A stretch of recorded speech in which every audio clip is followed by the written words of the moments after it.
Hello, everyone. This is Carolyn reading to you from the Cape Cod Times on Wednesday, May 15th. As always, we'll start today with the local weather. Today will be a cloudy day with highs of 68 degrees. Tonight will be cloudy with a bit of rain, lows of 55 degrees. The sun rose this morning at 5:21 a.m. and will set tonight at 7:54 p.m. Tomorrow, Thursday, May 16th, will be a mostly cloudy day. We'll see a little rain and it will be cooler. Highs will be 60 degrees and lows 52 degrees. On Friday, May 17th, we'll have variable cloudiness with highs of 60 degrees and lows of 50 degrees.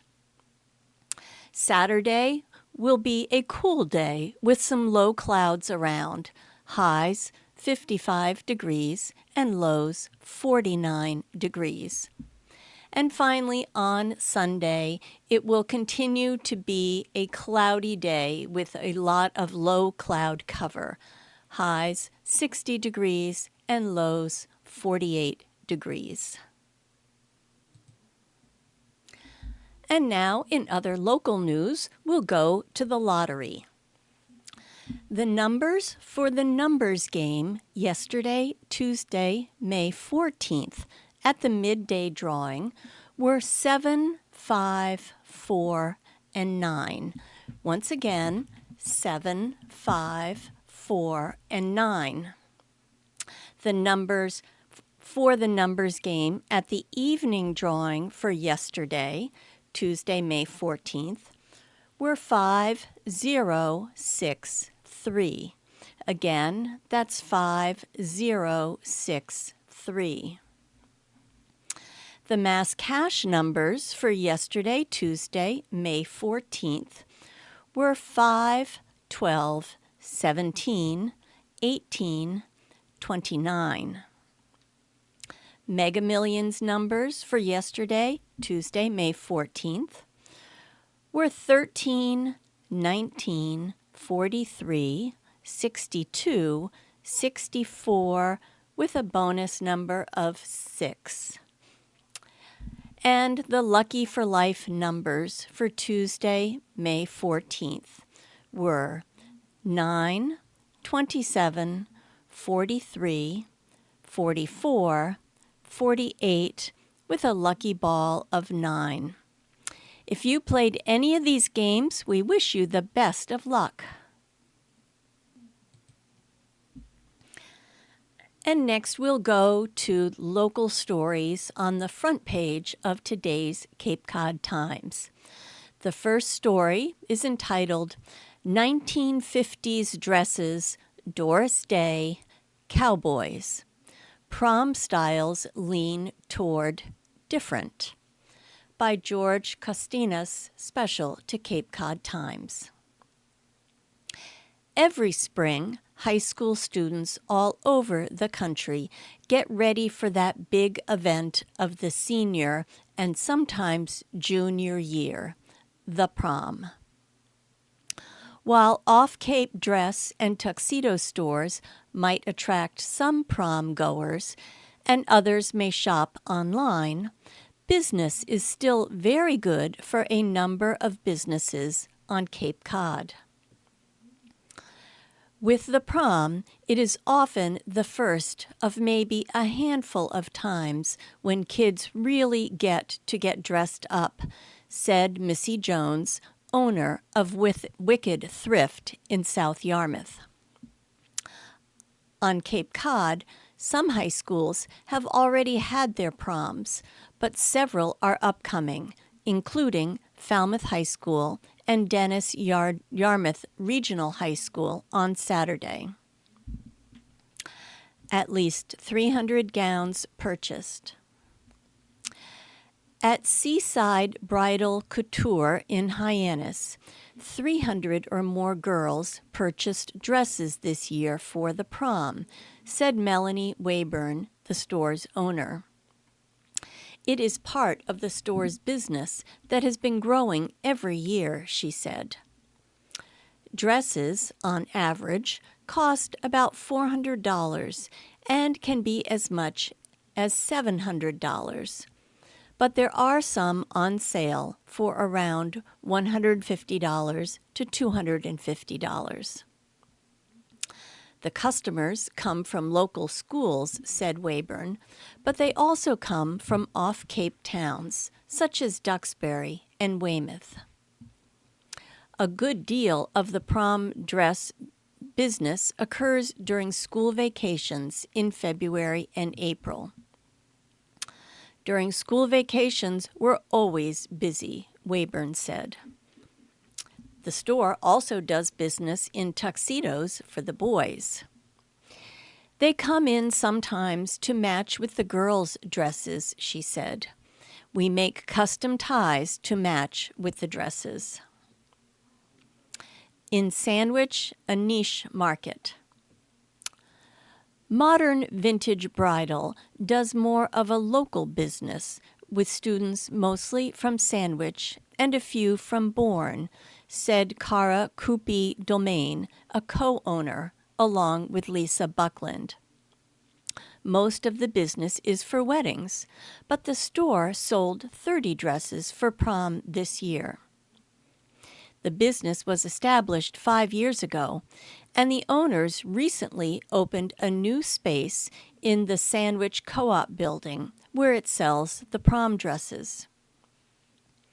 Since the move, the prom dress business has been, quote, a lot better, end quote, and Krupe-Domain thinks that should continue in the future. So 30 for us, that's good, she said. The cost of dresses ranges from $165 to $500, with the average at about $300. However, tuxedo rentals have been pretty good, at $40 to $50 a season. Tuxedos go for about $250. On the Outer Cape, fewer customers. Coastal Bridal Boutique in Orleans does a comparatively small business, selling only about a dozen prom dresses each season. Being on the Outer Cape, there are not as many customers to cater to, said store owner Jessica Kidd. We focus mostly on bridal and formal wear, but we have a selection for prom dresses. With a mostly second-hand business for prom dresses, the prices are considerably less, starting at $100 and going up to about $200, said Kidd. Growth in sales since the pandemic.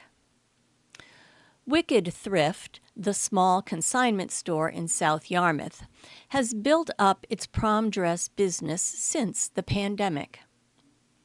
In 2019, Jones said the store did its best business, but for the next 2 years, when there were either no proms or no traditional proms, business dropped. I think the girls forgot about us, said Jones. Slowly, however, the customers came back, and this year Wicked Thrift sold 150 prom dresses. The customers have come in from schools all over Cape Cod, from Sturgis, Barnstable, Dennis Yarmouth, Nauset, Monomoy, and even New Hampshire and Rhode Island. Jones said she likes to keep a lot of dresses in stock, and all dresses sell for under $200. Every year it's a little different, she said. This year, it has been an uptick in styles from the 90s and early 2000s. The kids are always looking for something a little different. We sold a dress from the 1950s. Can you believe it? Alternative prom style. Plush and Plunder on Main Street in Hyannis has been offering what co-owner Chris Gardner calls, quote, alternative prom attire, end quote. He and his wife, Uti, have been in operation for 43 years, and over the years, customers, most recently students from Sturgis schools, have been looking for something different for prom. It's that 5 to 10% who want to be dressed differently, said Gardner. Maybe something from the 1950s, or they want to look like Lucille Ball or Doris Day. And now it's even the 80s or 90s, he said. Same with the boys, but, Gardner says, with, quote, more of an eclectic blend, end quote. A cowboy theme, for example. Many people come in here on a budget, he said, adding they're looking to spend about $75 or $85. A good deal on prom dresses. The best deal in town on prom dresses is at Barnstable High School in Hyannis, where donated dresses are provided to any student who needs a dress for free. The program has been in place for a long time, but few students take advantage of it. Karen McFarlane, registrar at the high school, who has been involved in this free dress program, along with associate principal Hope Taylor, who started it, said about 5 or 6 students a year take advantage of it. The problem might be that we have older styles, or maybe the kids don't want to wear somebody else's gown, said McFarlane. But the dresses are free. The students can get them altered and do whatever they want to do with them. Sometimes the students use them for homecoming, said McFarlane. A suit rather than a tuxedo. For the boys, Cape store owners said, the popular tuxedo color is still black. This year, the length of the pants requested was shorter than last year. Vests are still popular. Suspenders, too. Cummerbunds are out. One trend that might be changing, at least at Barnstable High School, is that more of the boys are opting to wear suits rather than rent a tuxedo. 6 or 8 years ago, almost all the boys rented tuxedos, with only 2 or 3 wearing ordinary suits. But now, a lot more boys are wearing a nice suit and tie. It's about 50-50, said McFarlane. And there are 2 pictures that go along with this story. The first picture is on the front page, and it's a picture of a woman holding a prom dress. The caption says, "With the prom, it's often the first of maybe a handful of times when kids really get to get dressed up," said Missy Jones, owner of Wicked Thrift in South Yarmouth, photographed Saturday at her store. On Cape Cod, some high schools have already had their proms, but several are coming up.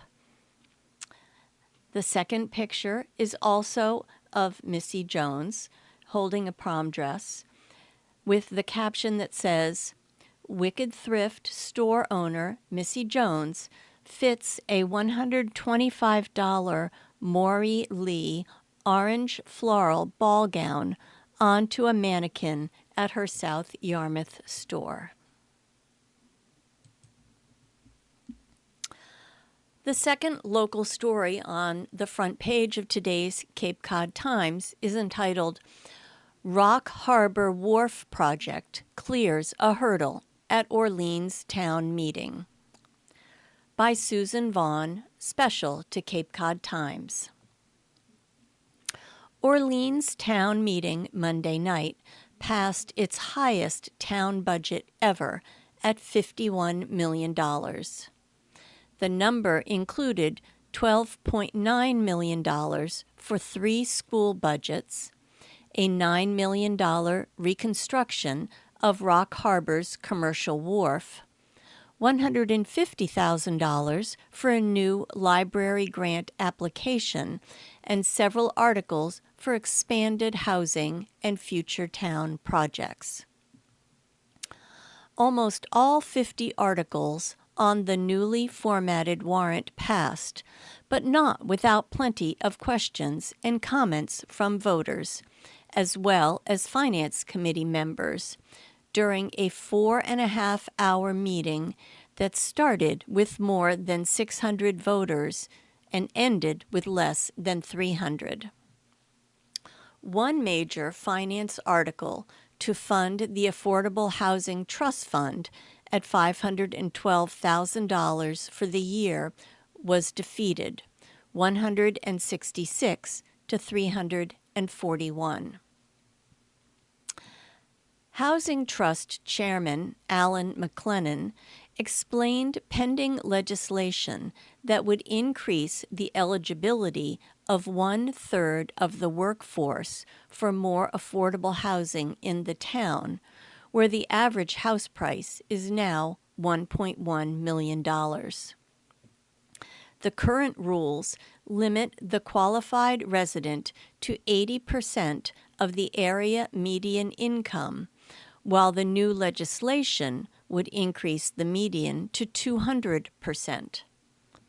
He also listed the many new affordable housing projects that bring the town over the 10% required by the state.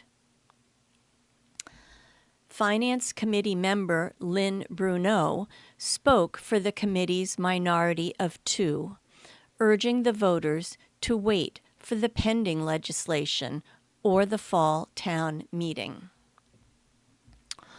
Why was the Orleans budget so high?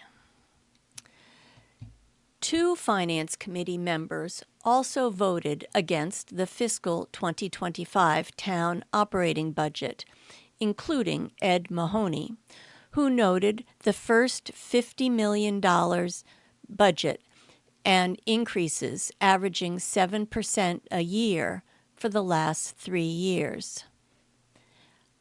The budget increases faster than income, making Orleans more costly and less affordable, he said, especially for the most vulnerable residents. He urged a no vote. Several residents also expressed shock at the double-digit increases, and one asked if town officials had tried to keep the budget at a 5% increase. Town manager Kim Newman responded that the new budget format looks larger because it includes the 3 school budgets for the first time and other budgets that weren't previously included. She said many of the increases also are due to contractual obligations. However, many voters spoke against the budget, with one man saying the 3 years of increases will double the tax bills in 5 or 6 years. Despite the objections, the total town operating budget passed, 422 to 155. Town manager gets a nod of approval. Finance Committee Chairman Nick Athanasiou, and I apologize if I mispronounced that, voiced praise for the changes made by Newman in her first year as town manager and for the new look of the budgets and warrant. She kept us busy with new ideas, he said. This is new to the Finance Committee. We feel more informed than at any time, and it's very welcome. The committee split recommendations on 6 articles and were unanimous on 40, Athanasiou said. The Rock Harbor Wharf project drew only positive comments from commercial fishers, other residents, and officials, pointing to its role as the only working commercial harbor in town and a draw for residents and tourists. The harbor is part of our history, Select Board Chairman Michael Herman said, noting the design and permitting took many years. The approval will require a Proposition 2.5 override to be voted on at the town election on May 21st, Finance Committee member Tony Pearl said while supporting the article. If we don't, we'll have an eyesore. It makes sense to reinvest. The project could get a $3 million state grant that would reduce the cost. The project is slated to begin on October 24th. The vote that required a 2/3 majority was 575 to 24. The 30-year capital improvements plan also drew objections. Finance member Ed Mahoney said he is concerned about 18 projects with town debt totaling $224 million, or $14 million annual debt service. The total of improvements requested for fiscal 2025 of $19 million passed 420 to 187.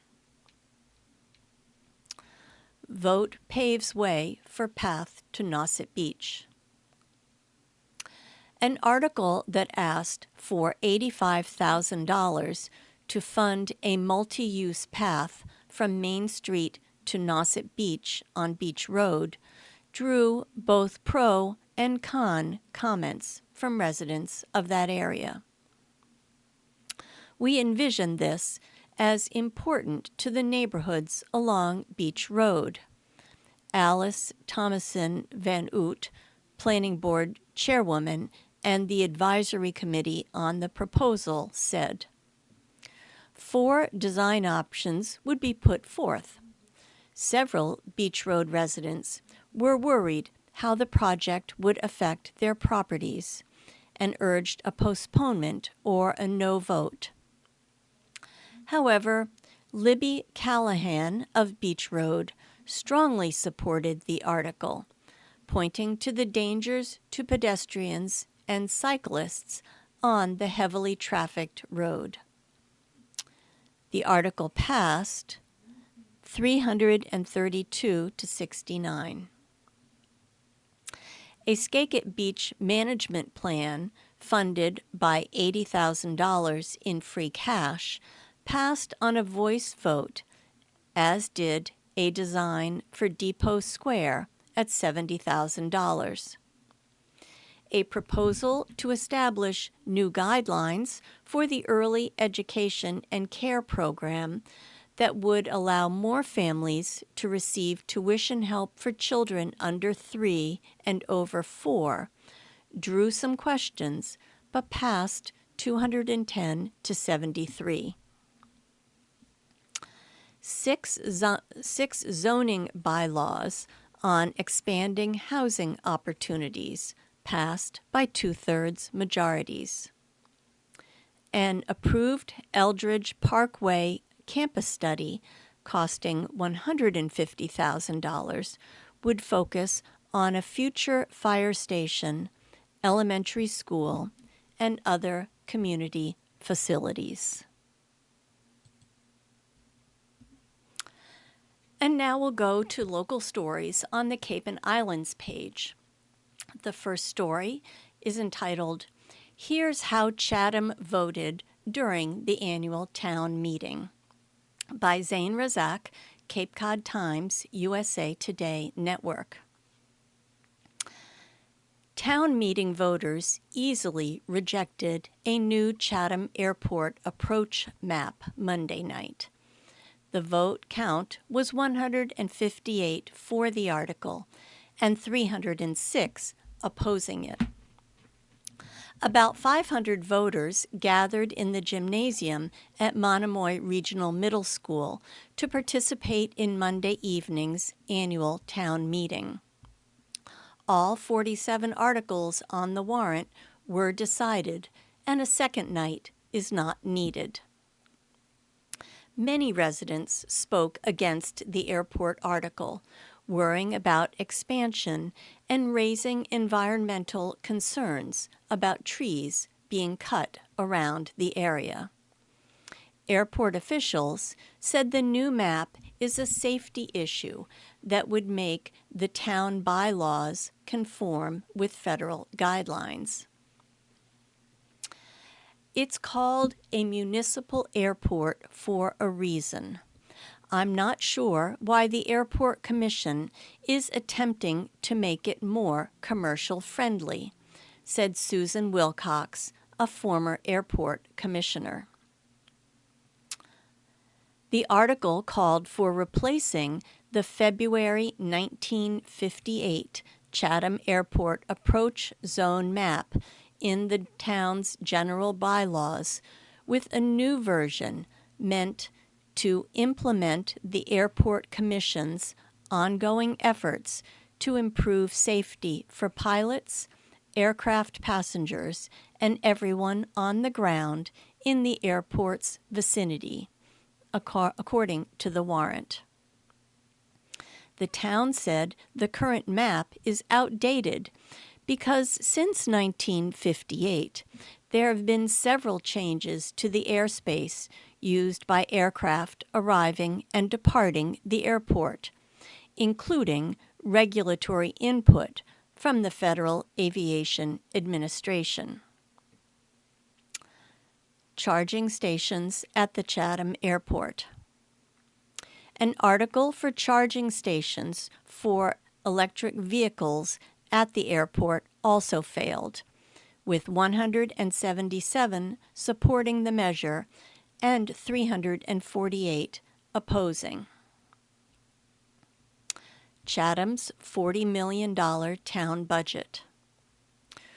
Voters approved the $40 million town operating budget, which represents an increase of $1.9 million, or 5.24%, over the last fiscal year's budget, according to the town. The budget has no impact to the current tax rate of $3.57, according to town manager Jill Goldsmith. Increases in each budget category are predominantly related to wages for approximately 150 town employees, as well as seasonal staffing, which comprises about 42% of our workforce, said Goldsmith. Waterfront projects. 2 articles seeking approval for bonds, one for a $2.9 million bond for upgrades to the transfer station, and another for $1.4 million bond for waterfront infrastructure projects, both failed. Both measures needed a 2/3 majority vote in order to pass.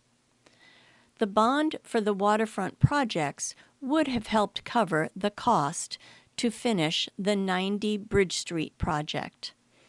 One resident said he voted against the article, saying he remembered when the town bought 90 Bridge Street and, quote, "Nothing has been done to improve that piece of property for recreational boaters," end quote. I'm tired of us, this town, having to waste their money and time waiting for something to happen, said the resident. We're going to pause this story now and go to the obituaries. We'll conclude this story after the obituaries. And now, in other local news, we will go to the obituaries. There is just one obituary in today's Cape Cod Times. Helen Jane Agan, or Ginger Thaur. Ginger Thaur, age 76, passed away suddenly on October 3, 2023, at home after a near decade-long bout with diabetes and dementia. She was the wife of William, or Bill Thaur, for 53 years. They raised their 3 girls in Comaquid, Massachusetts. She moved to New Jersey to be near her grandkids in 2007 and later retired to Bethlehem, Pennsylvania. She was a breast cancer survivor, loving wife, and always smiling matriarch to her family. She was greatly loved and will be missed.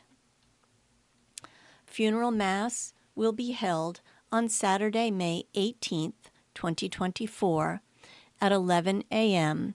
at Our Lady of Hope, 1581 Main Street, or Route 6A, West Barnstable, Massachusetts, 02668. In lieu of flowers, family requests donations be made in Ginger's memory to the Alzheimer's Association. Family is keeping Ginger's Facebook page open as a memorial for memories, notes, and pictures.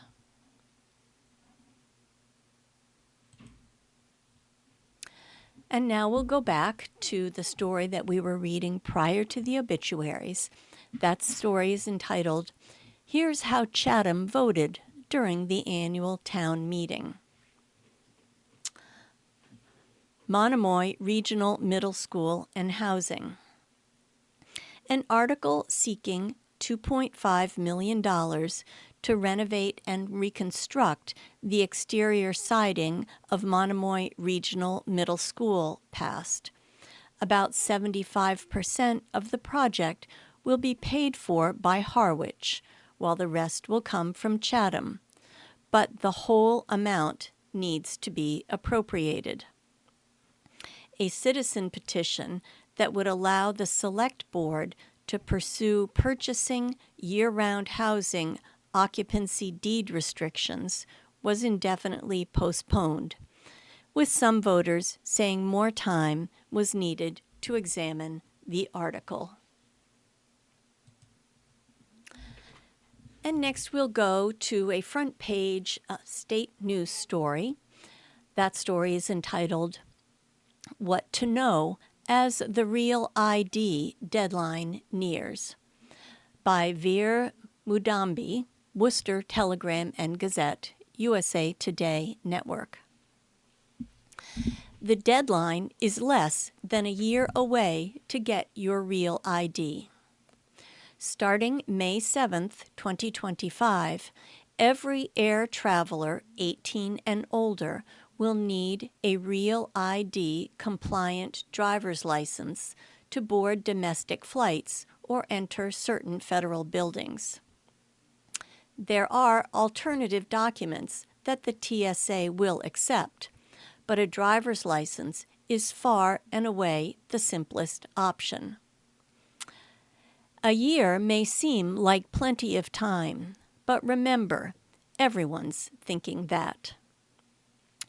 Updating your license requires an in-person scheduled visit to your local RMV, and wait time for appointments can potentially be measured in months.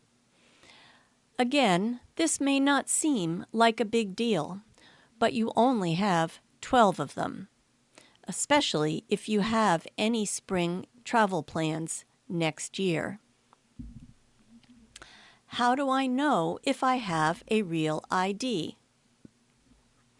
check the top right corner of your driver's license. Real ID compliant licenses will have a gold star.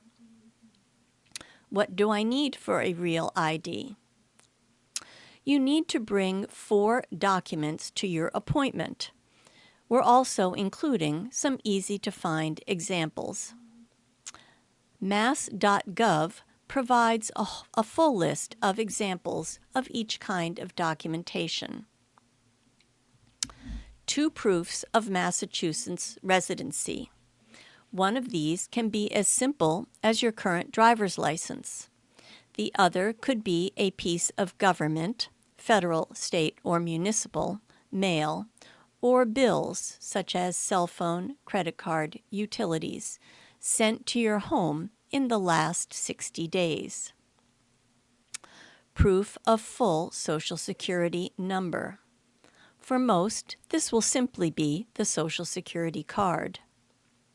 If that's not available, a W-2, 1099, or pay stub, any of which will require the 9-digit Social Security number, can be used. Proof of lawful presence in the country. This can be your passport. If not a U.S. passport, you will need a valid U.S. visa affixed to it, a permanent resident card, or an employment authorization document. It's important to note that all of these documents must be original or certified versions, valid and up to date, and cannot be laminated. Even if one of the documents falls under more than one category, it cannot be used to meet multiple proof requirements. How do I get a Real ID appointment? The application process starts, unsurprisingly, at mass.gov, during which available time slots will be provided. Some applications may be completed online, but it's best to assume you will have to pay an in-person visit to your local RMV. Again, this is the part that can drag out, so book yours soon. When is Real ID required to fly? We said it above, but as a reminder, starting May 7th, 2025, every air traveler 18 and older will need a Real ID compliant driver's license to board domestic flights or enter certain federal buildings. What even is Real ID? The Real ID Act was passed by Congress in 2005 in the wake of the September 11, 2001 terror attacks and is based on the 9/11 Commission's recommendation that the federal government, quote, set standards for issuance of sources of identification, such as driver's licenses, end quote, according to the Department of Homeland Security website. So this has been in the works for almost 20 years, most likely because they knew it would take at least that long for everyone to get around to it.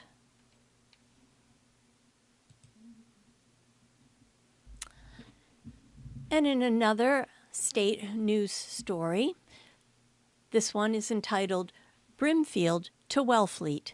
Check out one of these flea markets this summer, by Veer Mudambi, Worcester Telegram and Gazette, USA Today Network. There is something unique about attending summer flea markets, even for hardened bargain hunters drifting from tables to tents in the sun, either wondering if they should make that impulse purchase or how anyone could charge money for this.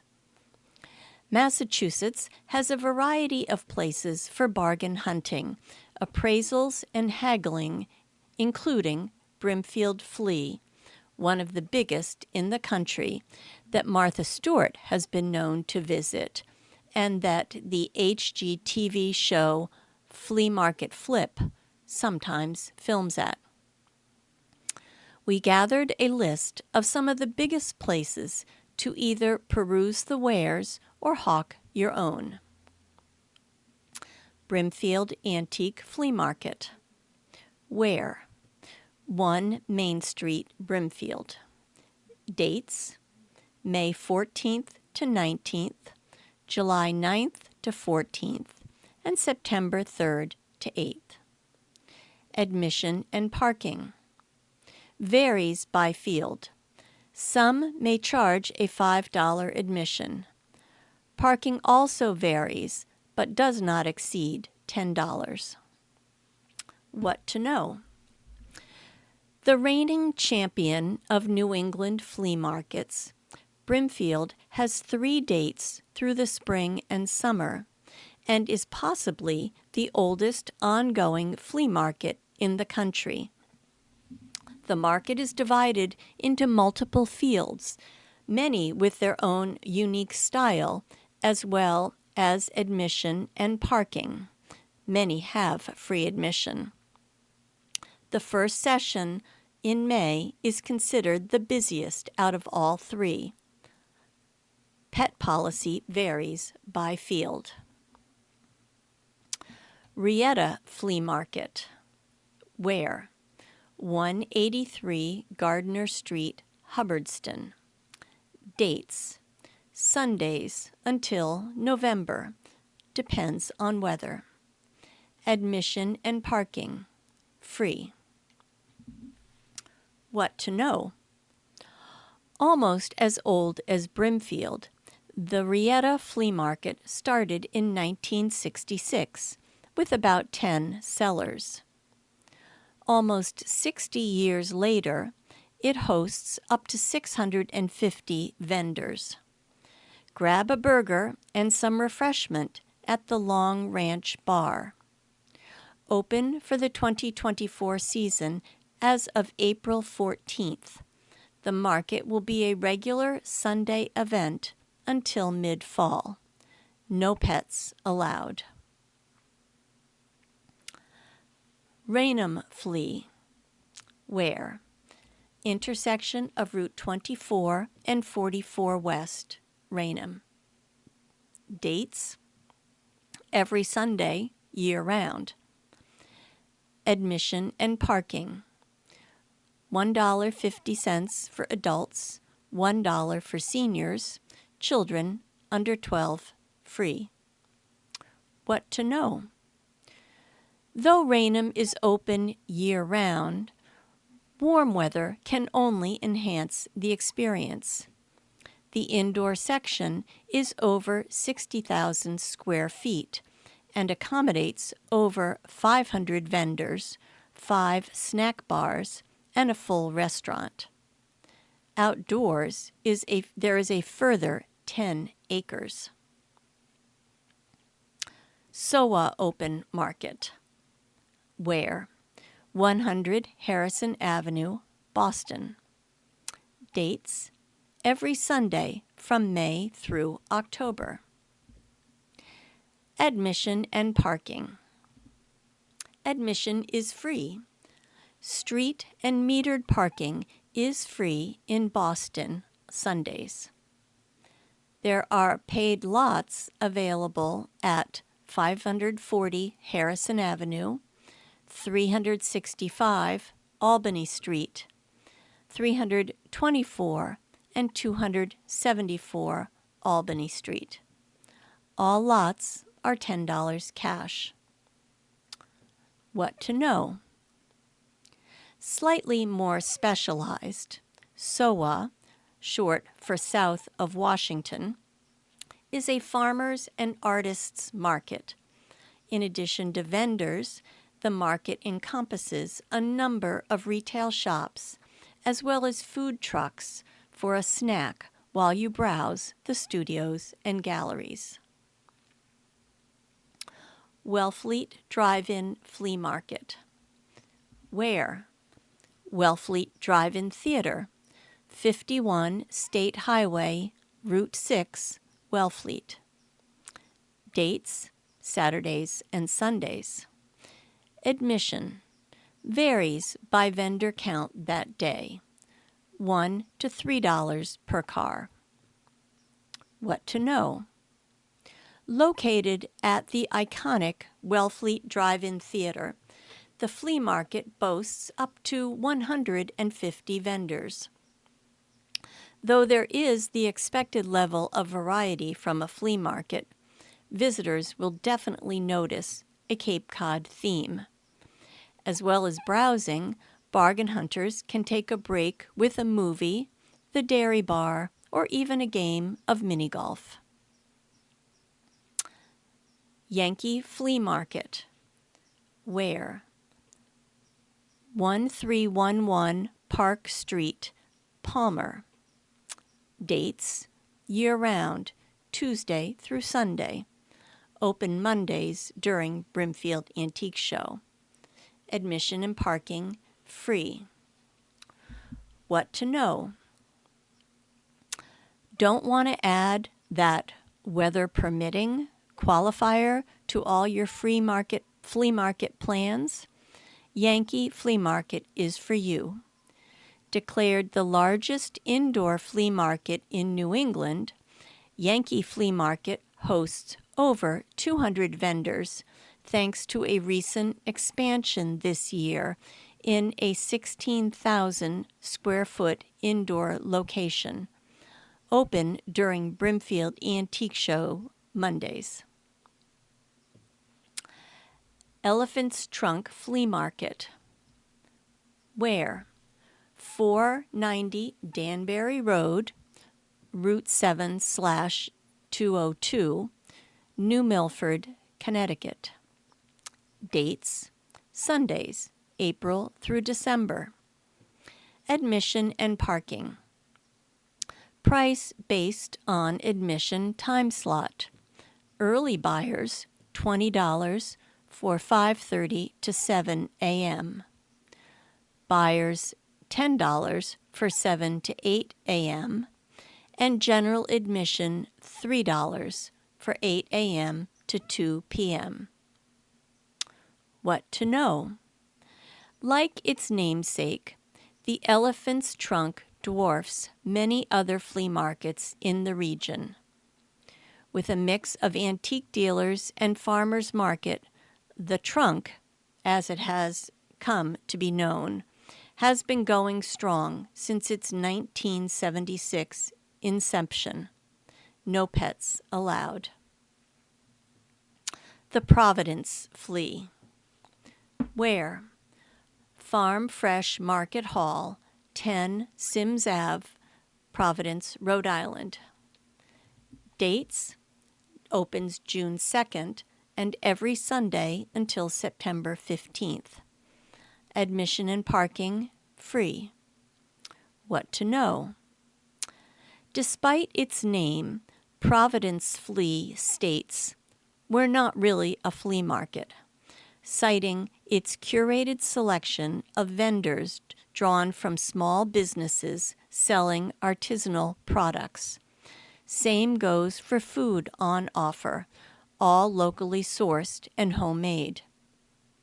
The market is completely outdoors through summer and early fall, alongside the river on South Water Street. Be sure to check out its second annual Big Pride Flea, June 7th at Farm Fresh Market Hall. And now we will go to a front page national news story in today's Cape Cod Times. That story is entitled, "Trump Trial. Cohen Resumes Testifying. Prosecution Wraps Up Questioning of Witness." By Aisha Bagchi, Bart Jansen, Kinsey Crowley, Sudiksha Koshi, and Rachel Barber, USA Today.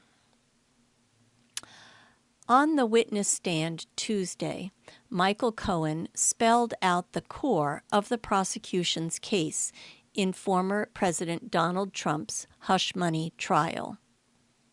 Why did he pay $130,000 to adult film actor Stormy Daniels? To ensure that the story would not come out, would not affect Mr. Trump's chances of becoming President of the United States, Cohen said. Would Cohen have paid if not for the campaign? No. On whose behalf did he do it? Mr. Trump. Prosecutors are trying to prove that Trump falsified business records to cover up unlawfully interfering in the 2016 presidential election through a hush money payment to Daniels. Trump has pleaded not guilty. It is the first criminal trial of a former U.S. president. However, Cohen's record is spotty. He pleaded guilty to lying to Congress, among other crimes, and was disbarred. The prosecution portrayed Cohen as remorseful, a brass-knuckled worm who turned and regretted his loyalty to, quote, the boss, end quote. But as the witness spoke, defense lawyers sharpened their knives. The presumptive GOP presidential nominee had support in the courtroom from his son, Eric, Eric's wife, Lara Trump, co-chair of the Republican National Committee, and rival turned Vice President hopeful Vivek Ramaswamy. And he had support outside, where House Speaker Mike Johnson spoke in a park, saying what Trump can't under a gag order that prohibits him from criticizing witnesses, jurors, court staff, or the judges' families. An appeals court upheld the gag order Tuesday. The judicial system in our country has been weaponized against against President Trump, the Louisiana Republican said.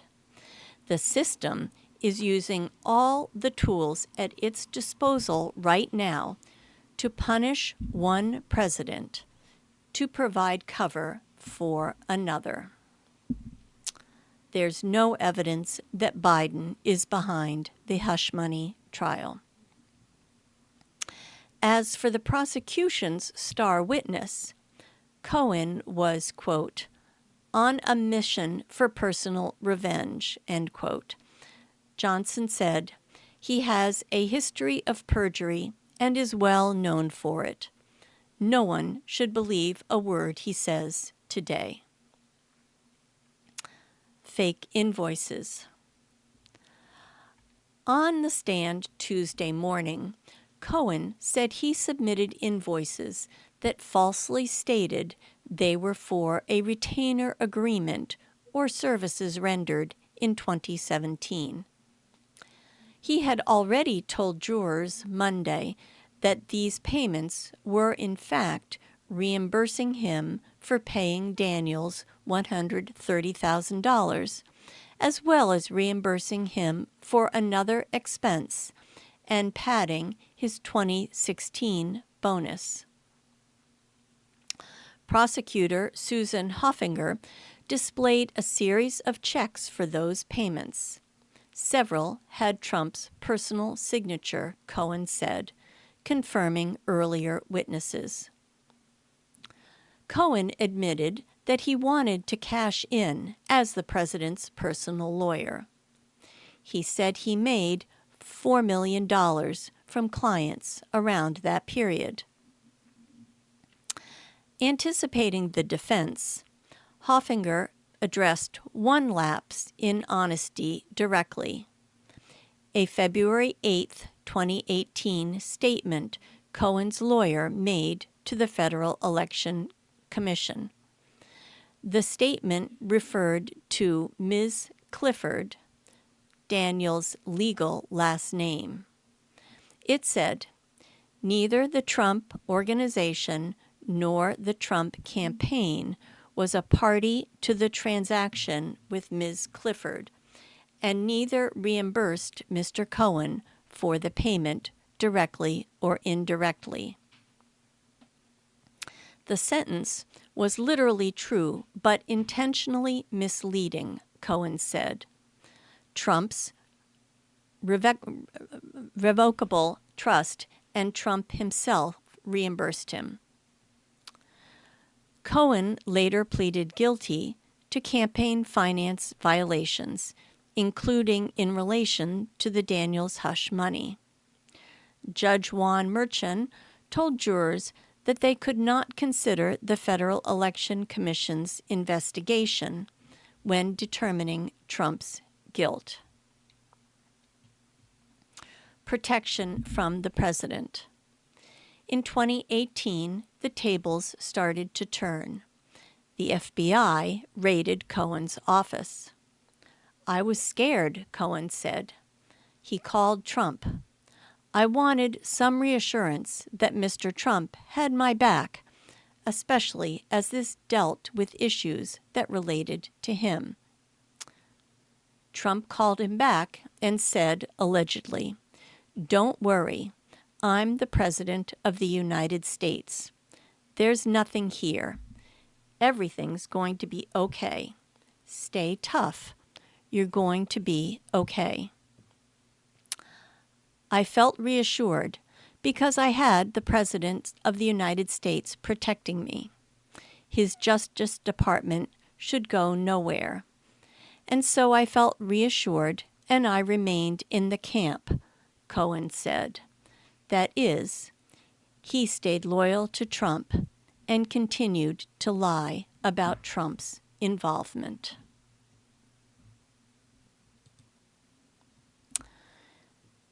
This has been Carolyn reading to you from the Cape Cod Times on Wednesday, May 15th.